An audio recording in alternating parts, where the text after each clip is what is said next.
Capital Sonoro. Capital Político.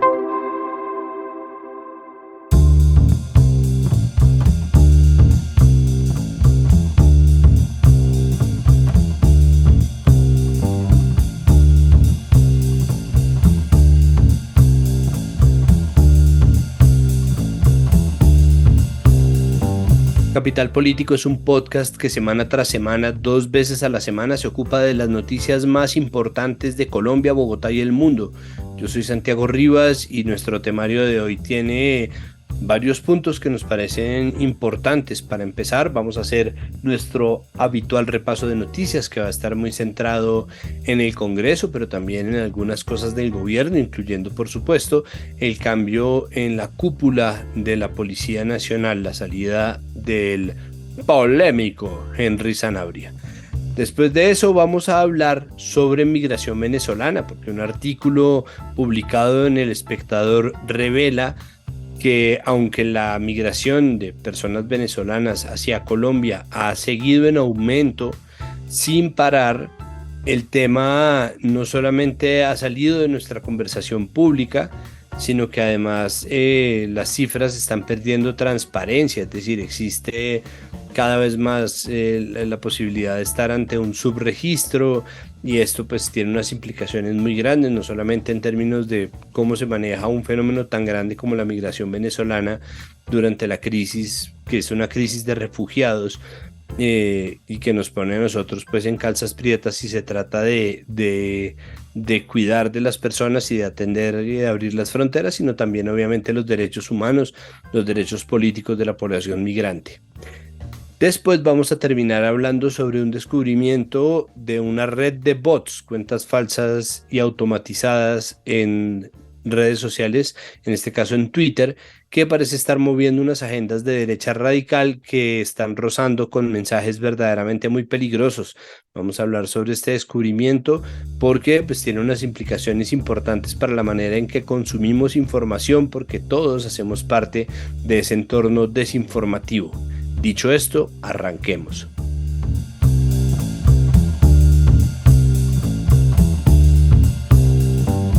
Empezamos este episodio de Capital Político con nuestro acostumbrado repaso de las noticias que breves no son, pero que queremos pasar rápidamente porque analizando las movidas y las agendas políticas en el gobierno y en el Congreso, pues podríamos pasar mucho tiempo y hay tantos otros temas de los cuales quisiéramos pegarnos. Para hacer este resumen se encuentra con nosotros nuestra querida Claudia Ospina, analista de cabecera, habitué de este podcast, y en este momento invitada y analista independiente, politóloga y creadora de contenido sobre actualidad nacional para redes sociales. Claudia, bienvenida una vez más. Hola Santiago, ¿cómo vas? Muy bien, bueno, vamos a empezar por orden cronológico, y la noticia que nosotros habíamos dejado colgando pendiente de al menos un comentario era el relevo de la cúpula de la Policía Nacional. Ya habíamos dedicado un episodio a hablar sobre la labor de Henry Sanabria, sobre todo a la luz de su paso por la comandancia de la policía en Cartagena. ¿Qué pasó? Porque finalmente el gobierno decidió llamar a calificar servicios a Sanabria, a quien en un principio Petro había defendido. Bueno, era algo que, aunque parece sorpresivo, pues se esperaba de alguna manera porque ya era una imagen muy desgastada, una persona que había sido polémica en diferentes frentes y pues ya se volvió como una piedra en el zapato, por así decirlo, que tocaba relevar. Desde el principio él había sido polémico, o sea, su nombramiento había sido polémico porque ya se conocía la manera en la que él no podía dejar de lado su ideología o su religión o bueno, lo que piense con el cargo que ocupa. Entonces eso ya en el gobierno nacional, pues con la entrevista tan famosa que se hizo en semana, dio como a luz o mostró a luz muchísimas cosas que pueden ser complicadas para muchos sectores y que realmente sí hacen parte de ver el sesgo con el que tal vez él ha visto su trabajo por mucho tiempo, y pues para ser el director de la policía en una imagen que quiere este gobierno cambiar, donde además se busca que la policía sea de verdad ese ente de protección y de seguridad para la gente y no una institución que genera miedo o rencor, pues no era la persona idónea y pues deciden sacarlo el miércoles de esta semana.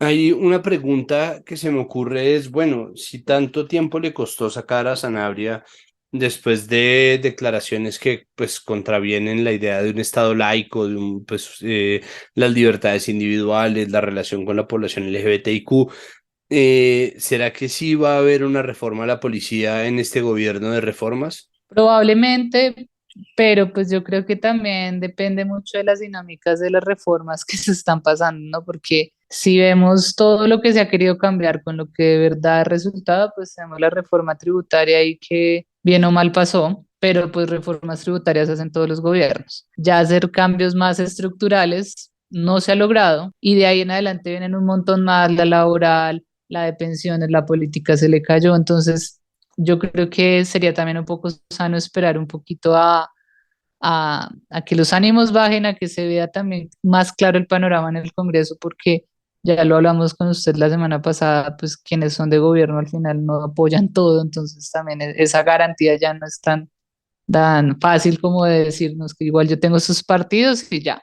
Entonces es algo que ellos quieren hacer, hace parte de una promesa.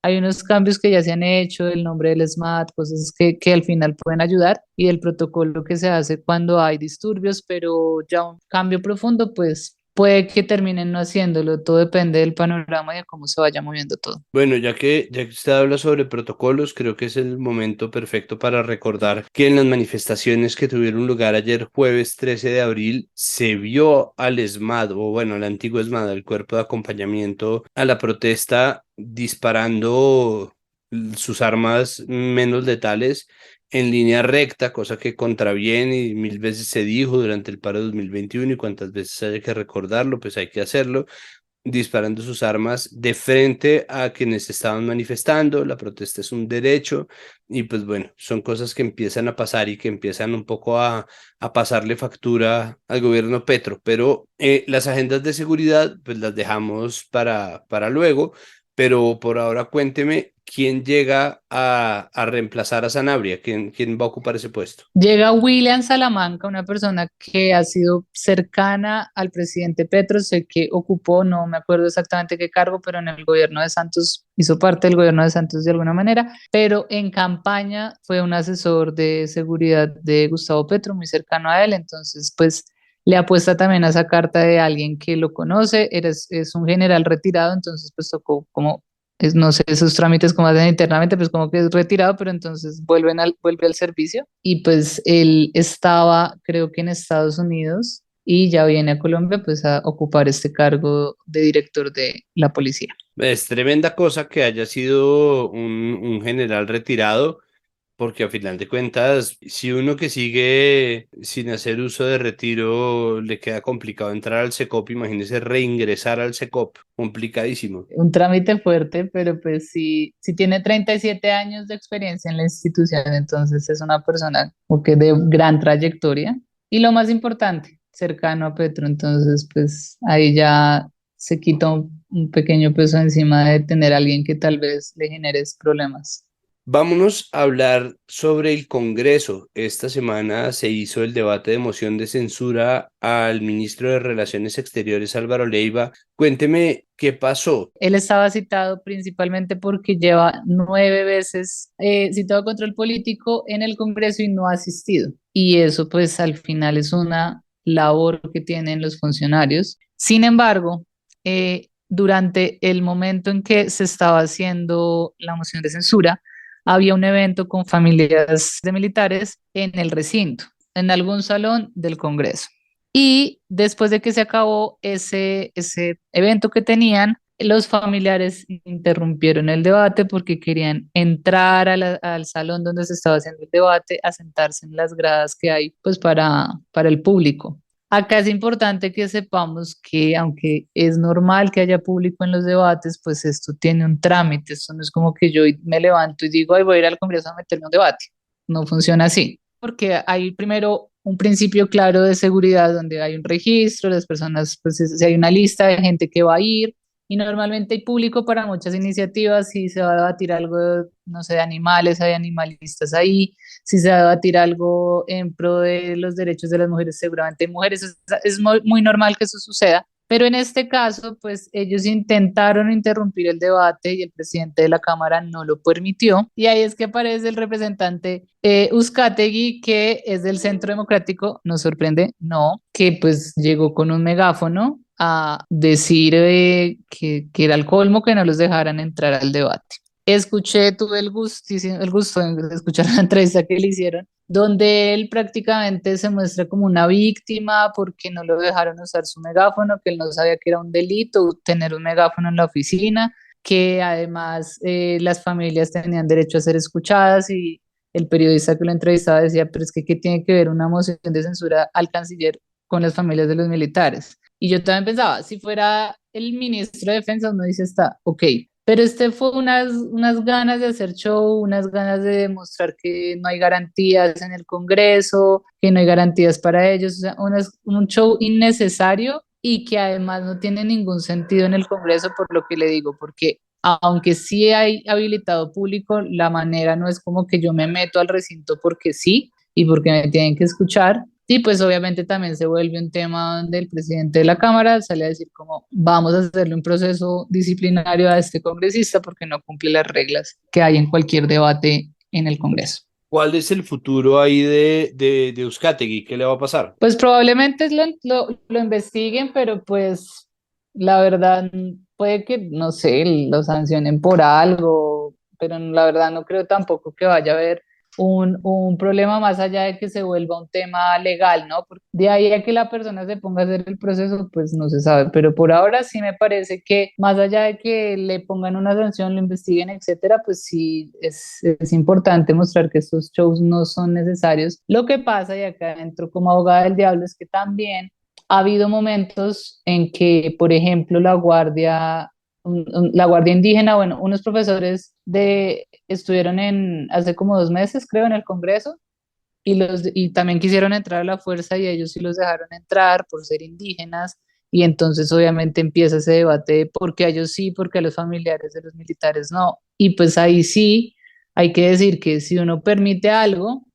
pues tiene que esperar a que la gente le saque después eso en cara y diga, si usted hizo eso antes, ¿por qué ahora yo no puedo desde el otro sector?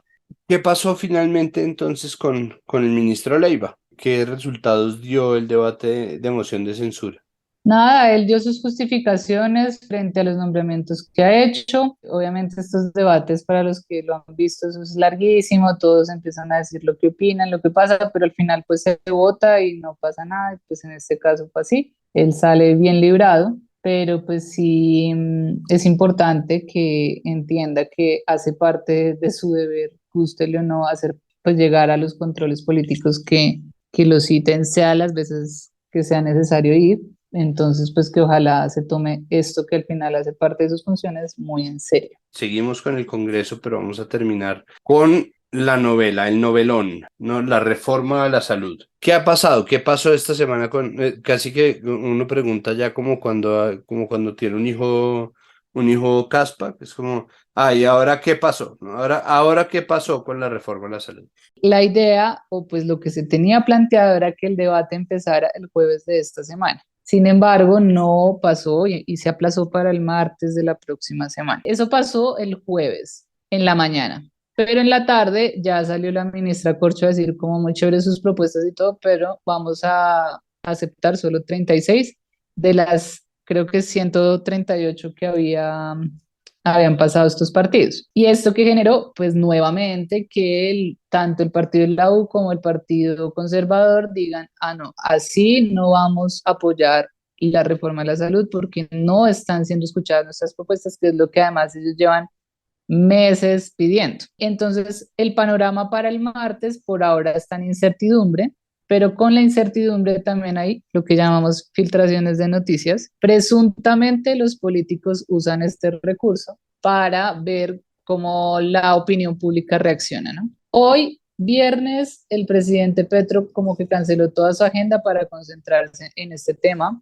Hasta ahora no ha salido a decir nada oficialmente, pero sí hubo una primicia de una periodista de la W. Ella dijo a través de Twitter que ellos tenían una primicia donde se sabía que el presidente Gustavo Petro había pedido la renuncia protocolaria a todos los viceministros de las carteras que estaban en manos del Partido Liberal, Partido Conservador y Partido de la U, es decir, Minvivienda, Mintransporte y Mintic. Y mi injusticia, ¿no? Es que es del Partido Liberal. Osuna se salvó ahí. Esos fueron los que ella puso en el trino. De entrada, para mí me parece terrible que normalicemos esto, ¿no? Como de las carteras de los partidos. O sea, como de frente esto fue lo que se les entregó y ellos manejan eso como quieren. Eso al final para mí no es el cambio y sigue siendo las mismas prácticas de siempre y me indigna, pero bueno, así funciona. Ah, claro, como que yo quisiera simplemente que quede una nota de resalte sobre este hecho y es, no sé, me parece que cuando se pierde cierta vergüenza con respecto a los alcances de ese clientelismo, estamos volviéndonos cínicos y me parece que ese comportamiento cínico puede ahí sí derivar en muchas otras desmanes y abusos de ese mismo clientelismo que pueden llegar incluso hasta la corrupción. Pero bueno, continuando con la novela, ya en términos de lo que sucederá el martes, pues por ahora el panorama es que hay una ponencia negativa al proyecto que presentó Centro Democrático y Cambio Radical y hay una ponencia positiva que es la que apoya pues el proyecto de la ministra Corcho. Ahí es donde el partido de la U, el Partido Conservador y el Partido Liberal pues verán cómo mueven sus fichas porque tienen, por así decirlo, dos caminos. Uno, irse a votar la ponencia negativa con un no, es decir, la ponencia negativa no pasa y siguen a debatir la ponencia positiva, o aprueban la ponencia negativa y eso genera que el proyecto se archiva y se acabó la historia. Si eso sucede, pues ya se imaginará lo que van a salir a decir, ¿no? Yo creo en la posibilidad de cambiar de opinión, yo creo en obviamente la divergencia de opiniones y la diferencia de opiniones que pues de alguna manera a todos nos ha tocado, ¿no? Estar de ese lado. Pero creo que también valdría la pena pues, reclamarle a los partidos que se dicen de gobierno, pues si no van a dejar gobernar, no dejen gobernar desde la oposición, pero no puede ser que ellos quieran pan y pedazo, que es lo que me parece que es también un abuso de la representatividad en nombre de, bueno, entonces, ¿cuáles son las agendas que apoyan? Si solamente apoyan sus agendas, pues declárense independientes, no tengan puestos en el gobierno, sean coherentes con lo que creen, o sea, más que las personas que pueden cambiar de opinión en cualquier momento, las entidades deberían tener sus agendas claras y ser transparentes de cara a la gente que los eligió, tanto quienes están diciendo desde las mismas huestes de los partidos como, pero ¿qué hacen estos manes ahí? Hasta quienes dicen, bueno, no, es posible que nos la juguemos por estar en el gobierno por una u otra razón. Para cualquiera de esas dos posiciones es una traición que simplemente estén ahí por los puestos. Entonces, eso tal vez explicaría, no me parece que lo justifique, pero tal vez explicaría esta hasta ahora presunta decisión de pedirles la renuncia protocolaria que tampoco soluciona nada. Pero entonces hay que decir, ¿qué hacer con el estatuto de oposición? Sí, es que ahí ese tema del estatuto es complicado porque, pues porque ellos declararon, no estoy haciendo que sea una camisa de fuerza, pero que si te declaraste de gobierno, todo este show no tiene sentido, la verdad.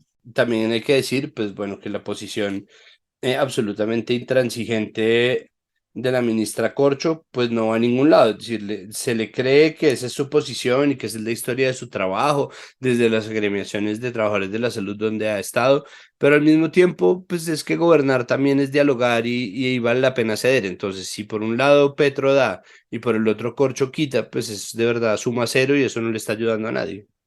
El tema es, como le decía en el Congreso, los dos caminos, o sea, está bueno la ponencia negativa, la positiva. Si la positiva se debate, seguro va a haber cambios, porque sí o sí estos partidos y los que están en oposición, pues no van a aprobar todo como está. Entonces, al final, pasará un proyecto distinto al que en principio el gobierno presentó. Pero muy alineado con lo que está diciendo usted ahorita de ese tema como del poco diálogo que se ha visto desde la ministra de Salud, pues algo que también sucedió hace unas horas es una discusión que hubo entre Alexander López del Pacto Histórico y Roy Barreras, también de ese partido, por el tema de la reforma a la salud. Porque Roy Barreras pues dijo que ya, o sea, que ya era suficiente todo esto, y es que sí, de verdad, llevamos todo el año hablando de la reforma a la salud, donde pues él dice que siente que ya la ministra está siendo demasiado poco flexible con las propuestas que pueden llegar a tener otros partidos y que esto pues demuestra que ella tiene unos, entre comillas, puso como que representa unos sectores de izquierda dura, lo que hace que sus consensos pues no, que los consensos no tengan cabida. Y ahí es donde sale en defensa de la ministra el congresista Alexander a decir que pues no le parecía que ella representara como la izquierda dura, sino que al revés ella representaba eh, pues las políticas del gobierno Petro, lo que buscan ideológicamente y además pues encontrar caminos donde de verdad haya un beneficio para todos en temas de salud y que esto no es un asunto ideológico. Pero esto es una muestra más del desgaste que además hay internamente entre el mismo partido, porque bien o mal, si pasa la reforma, ya se sabe que no va a pasar como ellos quieren, entonces puede terminar siendo al final una mini derrota. Y si no pasa, pues imagínense, o sea, venimos de que la reforma política no pasó y ahora la reforma a la salud, pues se les volvería como que crean que el camino era muy fácil y al final todo se vuelve caótico y nadie los apoya. Y eso pues para cualquier gobierno es muy malo. Sí, yo solamente quisiera decirle a Roy que no sé si nos oirá, ojalá nos oiga, pues que no tiene nada de malo ser de izquierda dura. Me parece que lo ideológico está muy desacreditado, pero al mismo tiempo creo que en lo ideológico puede haber muchas respuestas a estas incertidumbres que tenemos, ¿no? Como un poco de coherencia ideológica puede que haga más lentos los procesos, pero al tiempo hace que los procesos sean más benéficos, los hace menos dañinos. Creo que son solamente los verdaderos mecanismos de la política, ¿no? El ideal de la política en la deliberación y el debate, los que pueden resolver el cómo partidos disímiles que se van a pegar y van a encontrar puntos en común que no sea a través de mecanismos clientelares. Si, pucha, es que si eso se lograra, ¿no? Habríamos avanzado un camino que nunca nadie se habría imaginado que era posible avanzar en Colombia. Pues bueno, para seguir, la cita, mi querida Claudia, es de hoy en 3 días, porque ya más o menos hacia el martes vamos otra vez a estar viendo qué ha pasado con los debates y con el trasegar de estas reformas. Muchísimas gracias, como siempre, pues bueno, por aceptar grabar. Además, es tarde de viernes, ya es hora de irse y dejar de trabajar. Entonces, aquí queda usted liberada de toda responsabilidad. Muchas gracias. No, habrá una cerveza y pues salud, porque ¿qué más hacemos? Pues sí, exacto. Esperar. Gracias, Santiago.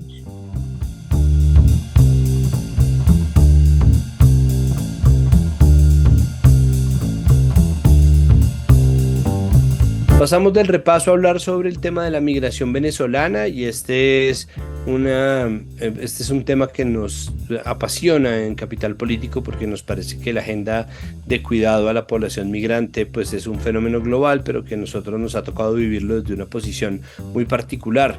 La siguiente es una entrevista de Juan Pablo Conto con Héctor Rojas, profesor de la Universidad del Rosario. Santiago, en un artículo publicado por el diario El Espectador, María Clara Roballo, investigadora del Observatorio de Venezuela en la Universidad del Rosario, señala que, según la ACNUR y la OIM, la migración venezolana en el mundo alcanzó en marzo de 2023 la cifra de 7.239.957 personas, mostrando un incremento del 30% en el último año. Esta es sin duda una de las mayores crisis migratorias a nivel mundial y la más significativa en términos numéricos para América Latina y el Caribe. En general, con la llegada de migrantes procedentes de Venezuela a Colombia, el levantamiento de información actualizada y la sistematización de datos han sido grandes retos para Migración Colombia, para el DANE y otras entidades que tienen que ver o que tienen que velar por las garantías de derechos y la prestación de servicios. Aún así, el país había mostrado grandes avances estadísticos que a la luz de hoy parecen, en palabras de la autora, estancarse y desvanecerse. La falta de información oficial sobre migración venezolana en Colombia o incluso su omisión termina contribuyendo en cierta medida a las tesis negacionistas de la migración que han sido manejadas por el gobierno del país vecino. Para hablar un poco de este tema y ver cómo se relaciona esto en términos de derechos humanos, estamos con Héctor Rojas, profesor de la Universidad del Rosario. Héctor, bienvenido a Capital Político, ¿cómo está? Muy bien, Juan Pablo, muchas gracias por la invitación. Héctor, ¿qué está sucediendo con las cifras de la migración proveniente de Venezuela y a qué se debe esto? Bueno, quizás lo primero a lo que hay que hacer referencia es a cuáles son esas fuentes de información públicas sobre temas migratorios con los que cuenta el Estado colombiano, que como bien indica Juan Pablo, pues han requerido grandes esfuerzos institucionales a nivel jurídico y a nivel de implementación para poder implementarse. Tenemos en primer lugar el registro único de migrantes venezolanos. Ese registro es una precondición que estableció el Estatuto de Protección para poder acceder al permiso temporal por protección para la población venezolana. Ese registro ya es una base de datos y el mismo decreto 263 de 2021 indica que esa es una de las finalidades del registro, tener datos, tener cifras para efectivamente utilizar y tener fuentes diagnósticas, insumos técnicos para la formulación de políticas y básicamente para poder realizar una adecuada atención de la población y hacer un adecuado seguimiento de la situación humanitaria migratoria. También contamos con los informes que la Unidad Administrativa Especial de Migración Colombia produce periódicamente, con la particularidad de que son reportes que dentro de una estrategia regional se reportan a una plataforma común de la región, la RB4, donde de alguna forma se consolida a nivel macro toda esta cantidad de datos y de cifras. ¿Dónde está la dificultad? En que estamos encontrando una disparidad entre las cifras que el mismo Estado, a través de sus instrumentos técnicos, está recopilando, porque el tema es que sí se está recopilando la información y tenemos certeza, dentro de, por supuesto, los límites que puedan tener estos instrumentos, de que actualmente la cifra de migrantes venezolanos que están actualmente en Colombia es de 2,8 casi aproximadamente y casi 2,9 millones de ciudadanos venezolanos. Si pensamos que la diáspora venezolana en su totalidad abarca un número de 7,2 millones de seres humanos, nos estamos dando cuenta que Colombia es receptora de una parte significativa de esa migración. Migración que por lo demás, como se ven estos datos, puede tener una vocación de permanencia alta en cuanto muchos de estos registros vienen del Registro Único de Migrantes venezolanos del Estatuto de Protección. ¿Qué sucede? Solamente para ejemplificar, que fue el evento que tuvimos en el mes de marzo, donde en la Conferencia Internacionalidad de Solidaridad con los Refugiados y Migrantes Venezolanos, en Bruselas, el canciller Álvaro Leiva indica las cifras no son de 2,8 millones, sino de 2,5. Pensemos que esa diferencia estamos hablando de cerca de 400.000 seres humanos que están quedando fuera de las cifras. ¿Y por qué llama la atención ese subregistro? No sabemos si se trata solamente de un error numérico, pero yo quiero que se vea la importancia y la gravedad de no ser preciso en las cifras. Esta instancia era una instancia de diálogo con cooperantes. Estábamos pidiendo precisamente apoyo a la comunidad internacional a través de este sistema regional, pidiendo recursos. Y esto es algo así como si yo voy a donde el vecino a pedirle que si me ayuda para darle agua de panela a mis hijos y él me pregunta que si tengo 3 y yo le digo que tengo 2 cuando eso no corresponde a la realidad. Esto va a generar un impacto, es decir, lo que estamos mirando es que no es solamente un tema discursivo, sino que las cifras son relevantes. Son relevantes en primer lugar porque es lo que uno le lleva al cooperante. El cooperante internacional necesita saber cuáles son las cifras, pero por lo demás es muy relevante porque precisamente es el insumo técnico para la planificación de la función administrativa y de la provisión de los servicios a que la población migrante tiene derecho, para programar, por ejemplo, la atención en salud, para programar los servicios a nivel territorial, a nivel de educación. Se necesitan datos y censos precisos y adecuados. Entonces, lo que estamos mirando es que, de alguna forma, bajar las cifras no es solamente un efecto retórico, político, ni siquiera que uno dijera una mera alineación con la posición negacionista de Venezuela frente al fenómeno migratorio, sino que en realidad es un tema preocupante que puede tener impactos particularmente sobre el migrante, que va a ser el más vulnerable frente a la imprecisión estadística del Estado. ¿Qué lectura podemos hacer de esta imprecisión estadística que puede estar sucediendo dentro de la coyuntura política entre ambos países que lleve a estas imprecisiones? Bueno, uno supone que dentro del escenario geopolítico Colombia está cumpliendo un rol mediador. En la misma conferencia de Bruselas, el canciller Álvaro Leiva insistió enfáticamente en la necesidad del diálogo, en esa labor de mediadora, incluso se fijan ciertas instancias y ciertas conferencias y reuniones con miras a acercar a Venezuela. Nos lo dijo muy bien Álvaro Leiva en esta conferencia donde el nombre de la reunión era la Conferencia para la Solidaridad con la Población Refugiada y Migrante de Venezuela. Y nos dice el canciller, pues es una conferencia para la solidaridad con Venezuela sin Venezuela.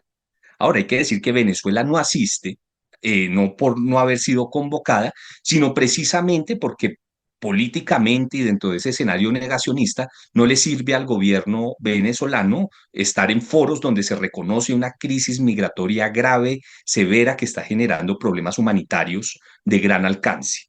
Quisiera uno no pensar uno que no es así, que ojalá sea solamente un tema de desactualización de datos, pero no sé qué con tanta ingenuidad uno puede mirar.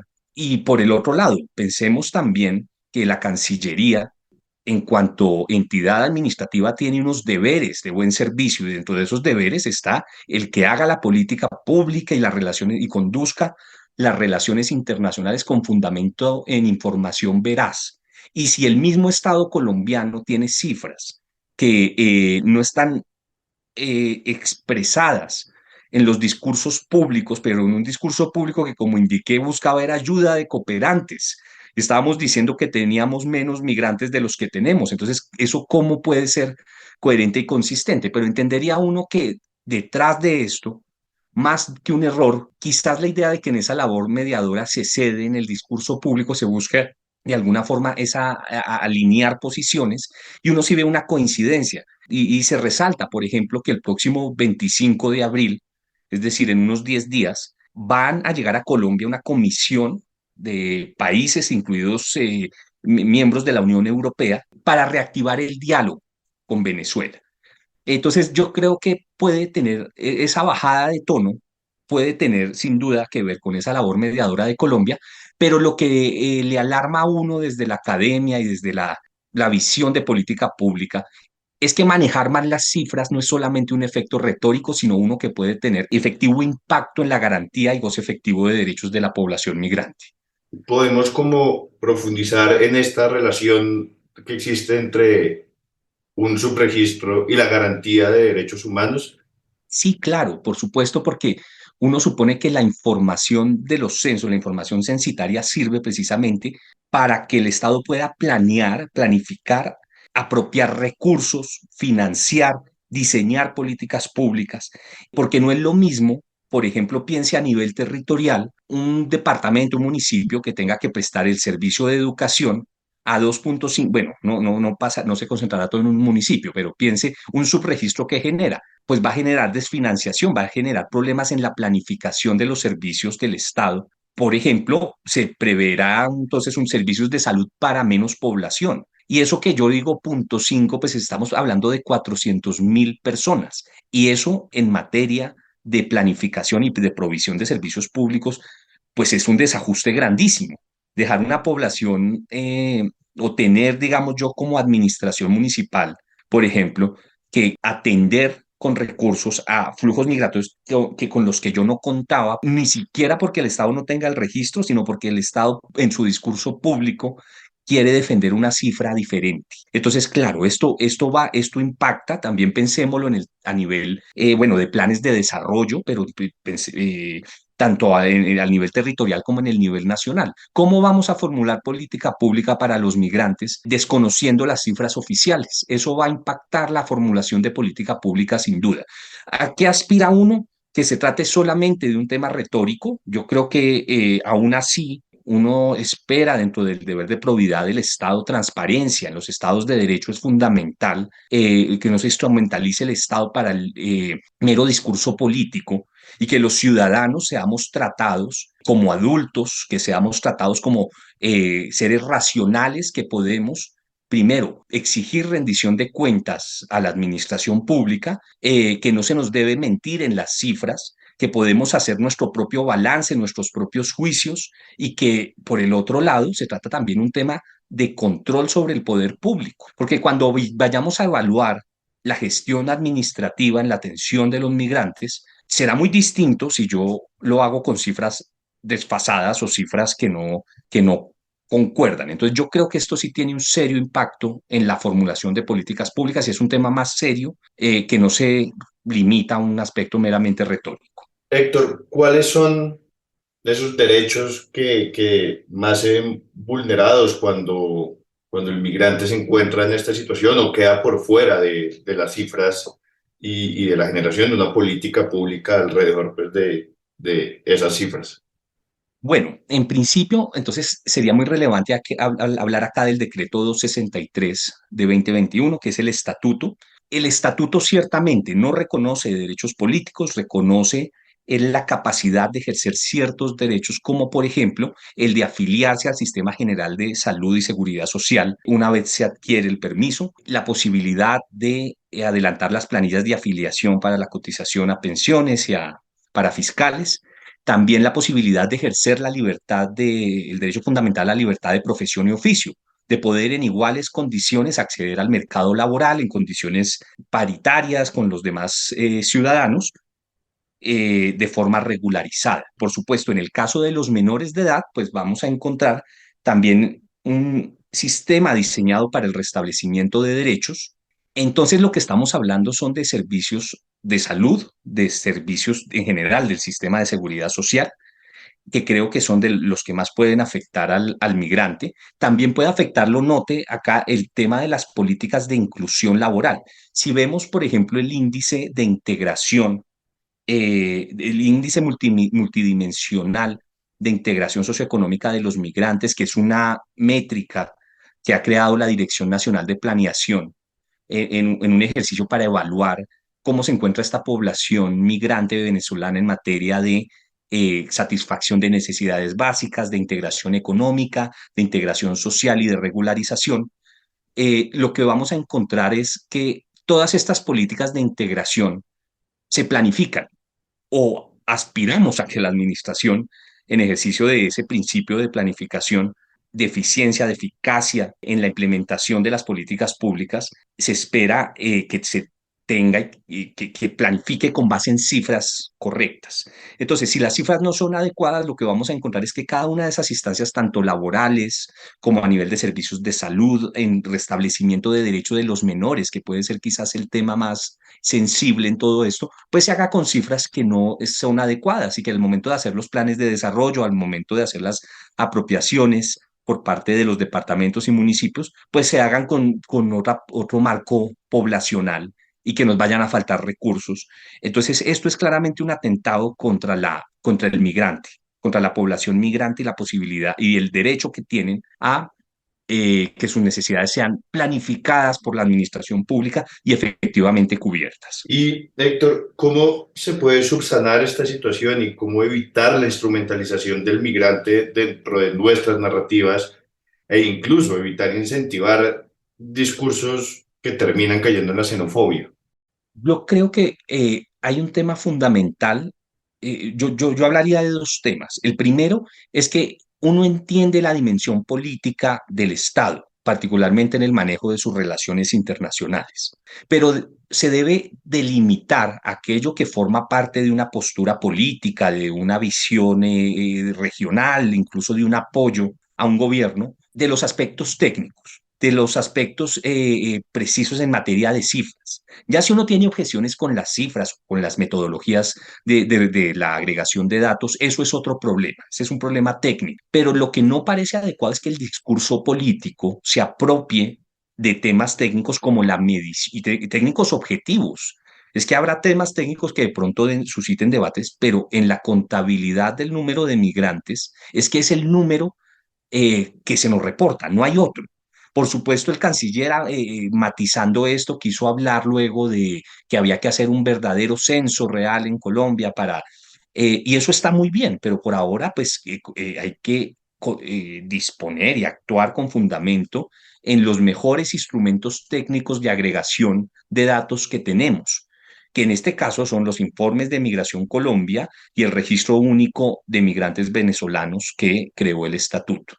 Pero por el otro lado, Juan Pablo, yo soy de la visión particular de que una de las dificultades grandes que tiene el migrante es que se genera una gran asimetría entre su posición frente a la del ciudadano. El ciudadano no depende solo de los datos para la formulación de políticas públicas, porque tiene otros instrumentos que son sus derechos políticos, que le permite, por ejemplo, manifestarse públicamente, ejercer el derecho a elegir y ser elegido, tener representación desde las juntas de acción local hasta el Congreso Nacional, de participar, piense en las consultas públicas de la Corte Constitucional, que puede salir a la plaza pública a protestar en ejercicio de sus derechos, que se puede asociar, que puede ejercer una libertad de expresión con plena tranquilidad. Y de esa forma el sistema institucional reconoce déficits, inconformidades, y puede ajustar su política pública. El migrante no tiene esto. Si el migrante sale a la plaza pública a protestar contra un servicio de salud que no se le presta o que se le presta de forma inoportuna y de forma insuficiente, el migrante va a sufrir primero, más allá del estigma social, algo que vale la pena revisar del estatuto, es que en su artículo 15, numeral cuarto, establece que una de las causales para revocar el permiso transitorio es que la administración encuentre la inconveniencia de la permanencia de la persona por fundamentos de seguridad nacional. Eso suena bastante arbitrario, porque sin duda veremos que a los ciudadanos que cuando van, a los migrantes, perdón, que cuando van a reclamar derechos, tienen una amenaza, ¿no? Tienen una espada sobre su cabeza. Entonces yo creo que uno de los caminos para restablecer derechos es generar instancias y la construcción y definición también del sujeto político migrante.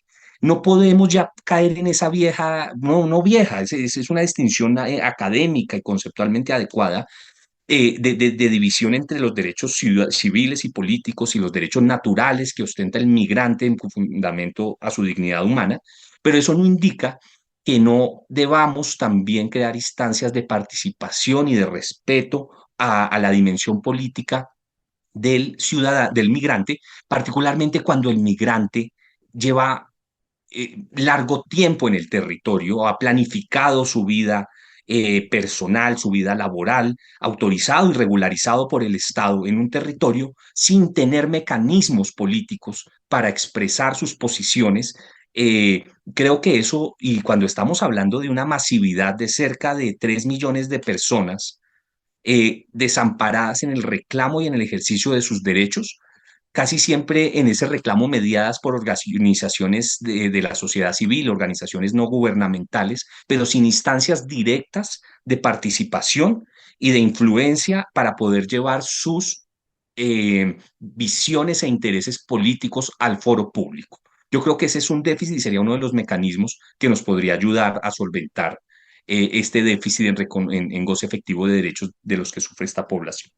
Bueno, para ampliar esta información, invitamos a todos los oyentes a ver el lunes del 17 de abril, donde Héctor y María Clara Roballo, autora del artículo que citamos en esta introducción, estarán hablando de este tema y tocarán otros temas muy relevantes para entender algo que es fundamental y que a veces queda un poco por fuera en medio pues, de la abultada agenda y el trasegar político del país y de las reformas y todas estas discusiones que se están teniendo actualmente.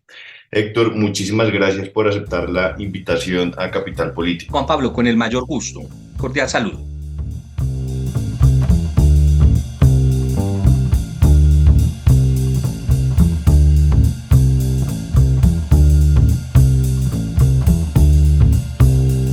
Terminamos este episodio de Capital Político con un tema que nos llamó la atención y que creemos que debería tener más difusión de la que ha tenido hasta el momento, porque puede ser, o sea, como con todas las cosas digitales y que apuntan a la conversación en las redes, puede en un principio no ser nada, pero creo que se ha probado más de 1000 veces que puede también ser un fenómeno político en crecimiento, o puede ser simplemente la raíz de momentos pues verdaderamente muy hartos, por utilizar una palabra cachaca que es casi que un eufemismo. ¿De qué se trata la noticia? Resulta que el periodista Camilo Andrés García, ustedes seguramente conocen por su seudónimo Hiperconectado o @hiperconectado en Twitter, descubrió que una red de bots colombianos está amplificando artificialmente propaganda de un grupo radical de derecha. ¿Qué implicaciones tiene esto? ¿Cuál es esa propaganda? ¿Qué son las narrativas que se está moviendo? No habíamos dejado esto atrás con 2016, mejor dicho, queremos saber qué es todo lo que está pasando y quisiéramos también entender un poco por qué esto no ha recibido tanta difusión. Se encuentra con nosotros precisamente el periodista Camilo Andrés García. Camilo, muchísimas gracias por estar con nosotros aquí en Capital Político.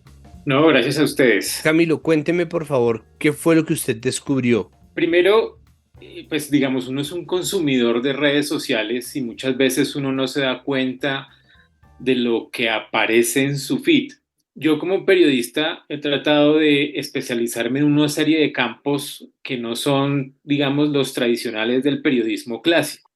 Uno de ellos tiene que ver con lo que se denomina técnicamente disinformation o estrategias de desinformación, ¿sí? Me gané una beca en un instituto que se llama el DFR Lab. Se dedica en el mundo a descubrir estos tipos de estrategias y cómo esto funciona en los países. Entonces, duré como 7 meses estudiando el tema y aunque yo ya había hecho algún tipo de investigación relativa a los fenómenos de lo que normalmente se llaman las fake news, pues ya adquirí algunas técnicas y algunos métodos para comprender que esto es gigante y que pues nos impacta a todos. Entonces, buscando cómo aplicar conocimiento adquirido, me pasaron un trino que era un trino muy extraño, era un trino donde aparecía la foto de Fico Gutiérrez y era un meme. Entonces me pareció muy raro que la figura de Fico Gutiérrez, la imagen de Fico Gutiérrez estuviera ahí inmerso. Entonces hice una pregunta abierta en Twitter y me señalaron de que esa no era la cuenta de Fico Gutiérrez oficial. Entonces efectivamente empecé la revisión y me di cuenta que era una cuenta que se llamaba Fico Gutiérrez con doble Z, fans. Entonces, ahí se me prendió el bombillo y empecé a recopilar información acerca de una serie de cuentas, total 8 cuentas, que se fueron creadas con la excusa de ser fans de políticos y que utilizan la imagen de los políticos para amplificar básicamente ideas de derecha. Básicamente, y en resumido, encontré que este grupo de 8 cuentas está acompañada de un ejército de cuentas automatizadas y cuentas no automatizadas y de algo que en el argot técnico se llama socket puppets, que son idiotas útiles. Entonces, estas cuentas, 8 cuentas, lo que hacen es crear un contenido. Tengo 11 categorías de contenido, entre ellas lo que usted mencionaba anteriormente, por ejemplo, las ideas relativas a un golpe de Estado. Entonces, estas 8 cuentas lo crean, lo amplifican los bots y otras cuentas que hay regadas que debido a que no tengo los recursos económicos no puedo saber exactamente si es 1 millón, 2 millones de cuentas, no lo sé, pero sí sé que son muchísimas, porque en una muestra que hice pude detectar en tan solo una cuenta 50 y en otro análisis que hice en un solo trino la amplificación de la información era de 1 millón de personas. ¿Cómo detecta usted o cuáles son las señales de que usted está frente a una botnet? Bueno, los que han estudiado este tema ya lo tienen muy identificado. Hay un personaje que se llama Ben Nimo, que ha sacado mucha documentación acerca de las botnets, porque esto de las botnets es un problema realmente complicado en otros países. En África, por ejemplo, es un tema muy complicado y las botnets, por ejemplo, de Rusia ya han sido estudiadas. Entonces, basado en eso, crearon como una guía, una metodología en la cual usted encuentra 12 señales. Entonces, esas 12 señales le pueden a uno indicar que eso es una botnet. Entonces, por ejemplo, son cuentas que fueron creadas solamente para dar RT. Yo lo que hice fue empezar a seguir, hay 2 personas que son las que probablemente o presumiblemente son las, digamos, yo los he llamado originadores porque cuando uno analiza las redes se los denomina así. Luego vienen unos amplificadores, que son estas 8 cuentas, y luego vienen los bots. Entonces, ¿qué fue lo que hice? Cogí un trino del originador, número 1, y entonces empecé a ver quién le daba RT, quién le daba like. Entonces es una vaina manual y muy lenta porque pues toca ir al trino y empezar a mirar ahí, dice retweets, entonces uno le da clic ahí en retweets y aparecen las cuentas que uno puede observar que le dieron retweet. Entonces cogí una por una y empecé a mirar esas cuentas, ¿quiénes son? Entonces, en un altísimo porcentaje del análisis que hice, esas cuentas eran cuentas que no tenían seguidores, por ejemplo, que no crean contenido, no crean ningún tipo de contenido, solamente se dedican a RT. Y ahí vienen otras señales. Una señal es que no tienen foto, ¿sí? Otra señal es que tienen un patrón numérico en la segunda parte del nickname. Aunque esto es, digamos, una forma automática que Twitter asigna a las cuentas, pone unos números. Dentro de los análisis que se hacen, este patrón numérico indica una alta probabilidad de un bot. Entonces empecé a seguir todas las señales que habla Ben Nimo, que son 12, y encontré que se cumplían 9 de las 12. Basado en ese principio y analizando un solo trino, pude establecer que sí, efectivamente hay una botnet funcionando, y pues cualquier persona puede hacer lo que yo hice. Si se van a los 2 personajes que están haciendo o que probablemente o presuntamente están detrás de esto, usted le va a dar clic a lo que publican y se va a dar cuenta que las cuentas que les dan RT siguen el mismo patrón. Es un patrón de amplificar, de dar RT, y son cuentas que no crean nada, o hay algunas que empiezan a publicar cosas que no tienen nada que ver. Contenido aleatorio de memes de Hello Kitty, cosas que evidentemente en un alto porcentaje alguien normal no publicaría, ¿sí? Entonces ahí uno va empezando a construir y se va a dar cuenta que hay un patrón, y el patrón es el mismo. Estas personas publican un contenido, por ejemplo, un contenido contra la comunidad LGBTI, las 8 cuentas amplifican y esa información se va con RTs, con muchos RTs, y pues obviamente esto podría incluso alterar ciertas ideas que surgen en la opinión pública. Hablemos un poco sobre esas agendas que se están moviendo desde estas cuentas. Lo más radical hasta ahora pues ha sido la llamada o el mensaje constante de que a Petro hay que bajarlo de ahí. ¿Qué otras cosas se encuentra uno en estas cuentas? ¿Qué patrones? Ya habló usted de la comunidad LGBTIQ. ¿Hay alguna más que valga la pena observar? Hay una continua difusión y apoyo a unos líderes políticos de derecha, o como quieran llamarlos, de derecha radical. Hay una cuestión que es bien rara. Estas cuentas son todas pro Nayib Bukele. Dicen cosas como Nayib Bukele es el mejor presidente de América. Te encanta que metan presos a los delincuentes, da RT, cosas de ese estilo. Y entonces uno puede ver que en muchas de esas cuentas hay un apoyo constante a esta idea, que se refuerza extrañamente con, al parecer, otras botnets de otros países, porque me puse a mirar esto de Nayib Bukele y encontré que había unas cuentas mexicanas que hacían lo mismo, y unas cuentas argentinas que hacían lo mismo. Allá evidentemente hay un problema muy grave con esto. No sé si sean botnets dentro de ese país, pero ahorita que el Faro le tocó salir del país, uno ve los trinos que hace el Faro y uno ve una cantidad de insultos y cosas y trolling alrededor de esta idea del Faro saliendo del país, y hay unas cuentas que recopilan esa información que están ligadas a estas cuentas a las cuales yo hago mención.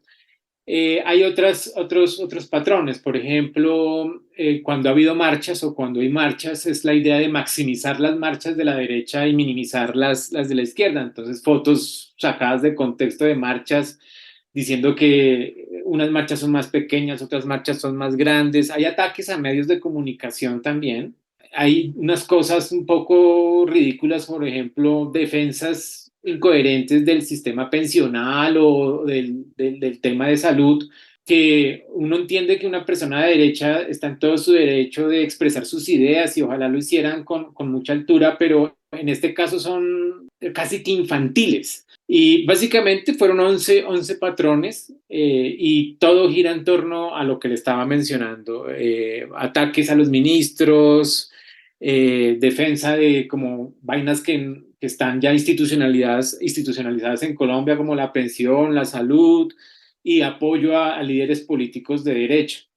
Mucho de esto se hace también como negocio, ¿no? Es decir, cuando se descubren estas redes de cuentas falsas, de bots, a menudo se ha visto como, por ejemplo, agendas de derecha colombianas se apoyan desde cuentas en Guatemala, en Honduras, en otros países centroamericanos, en donde se hace evidente que, pues, que un poco se hacen estas redes también para después venderlas, porque seguramente en el momento en que alguien tenga que mover una idea, pues tiene a disposición esas redes y el tag un poco se filtra solo, ¿o me equivoco? No, estoy de acuerdo con ese tema. Hay un caso muy famoso que es un creador de botnets mexicano. BuzzFeed hizo un artículo de investigación sobre eso y era bastante impresionante. Por ahí está, uno puede buscarlo en Google.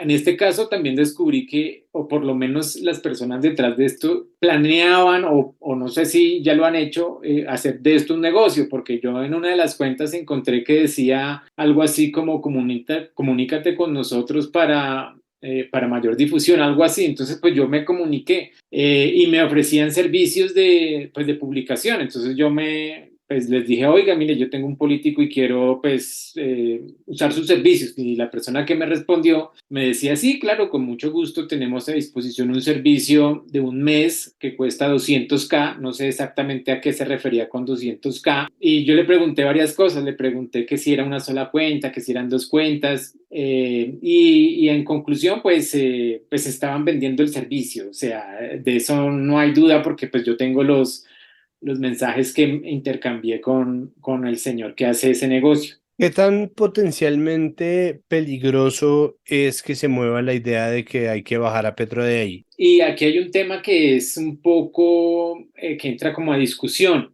y es estas ideas que salen de Internet, que ya es una pregunta que me hicieron en W Radio también, pues qué tan reales se pueden convertir.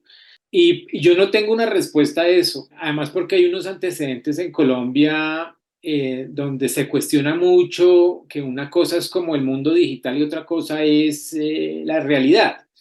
Sin embargo, la experiencia internacional ya indica que muchas de las cosas que se mueven en Internet pueden tener efectivamente una incidencia física. Lo vimos en Brasil con lo que pasó con la toma del edificio gubernamental, lo vimos en Estados Unidos igualmente, ha pasado ya en otros países.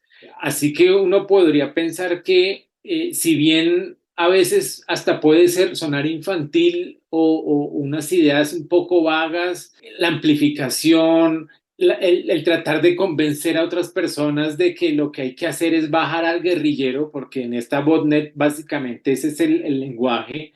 A mí personalmente me parece que sí puede tener una incidencia. Además, vemos, por ejemplo, como en Noticias 1, en los 2 fines de semana pasado, han hecho 2 reportes donde 2 personajes en TikTok, uno amenazando de muerte al presidente y el otro diciendo que se van a tomar el Capitolio, pues puede tener algún tipo de repercusión. Imagínese usted este tipo de ideas que se consumen y que la gente se intoxica con esto, con personajes como el señor Uzcategui que hace ese tipo de cosas en el Congreso. A mí me parece que esto sí puede tener una repercusión y el país debería tener algo, no sé qué, pero sí se debería prever el tema de la desinformación y todo esto digital, porque a mí me parece que esto tiene más efecto. Imagínense, en uno de los trinos que analicé, que era una mentira acerca de un reloj de Gustavo Petro que decían que costaba $40.000 y en realidad costaba 100 euros. Pues imagínense que esa idea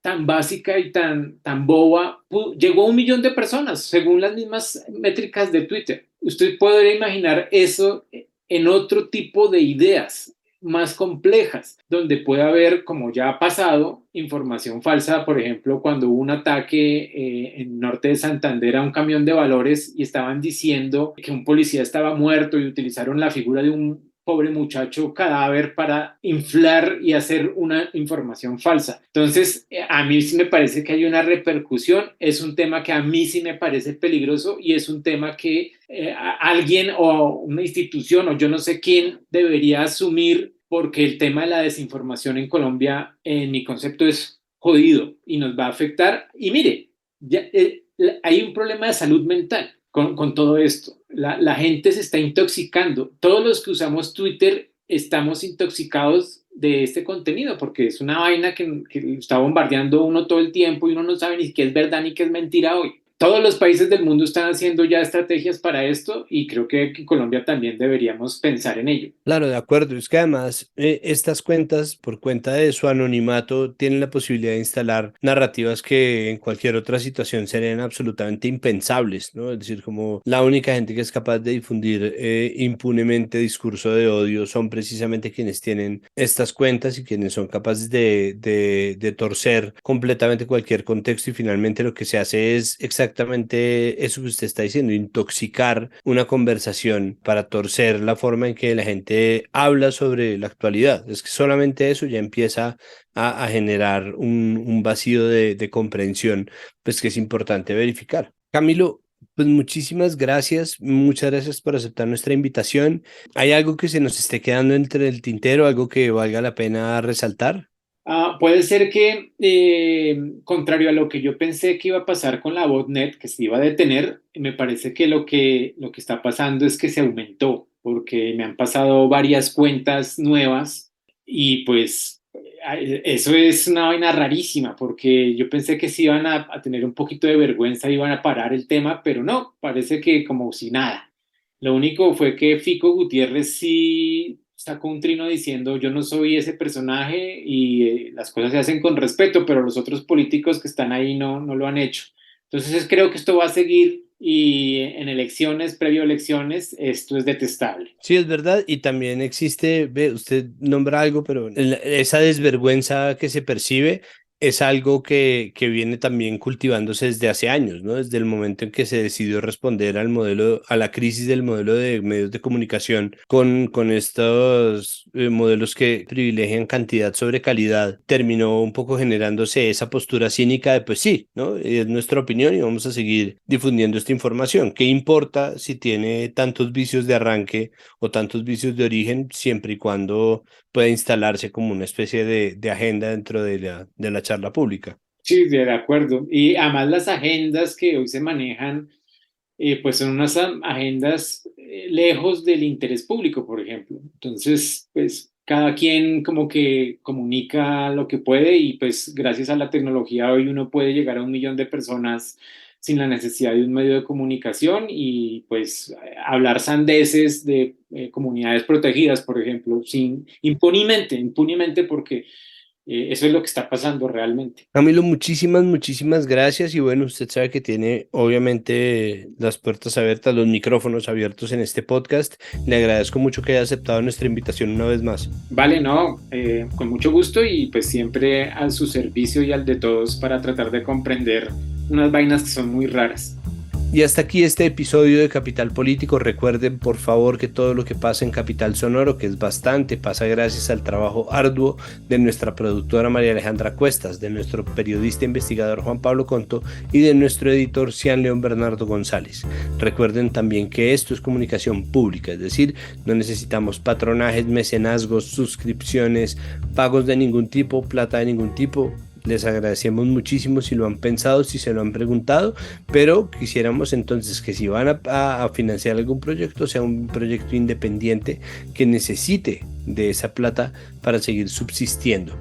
Lo que nosotros sí les pedimos encarecidamente es que por favor nos recomienden, es decir, si esta plataforma donde ustedes están oyendo podcast tiene la posibilidad de calificarnos, que nos califiquen, porque eso nos pone en la parrilla de recomendados de las aplicaciones, pero además de eso, que por favor peguen el enlace a este episodio en sus chats familiares, en sus chats de amigos, en sus redes sociales, en donde sea que ustedes crean que puede tener difusión para poder crecer la comunidad y la conversación en torno a Capital Político y todos los contenidos de Capital Sonoro. Que estén muy bien, que tengan feliz fin de semana y nos oímos en nuestro siguiente episodio. Muchísimas gracias. Capital Sonoro.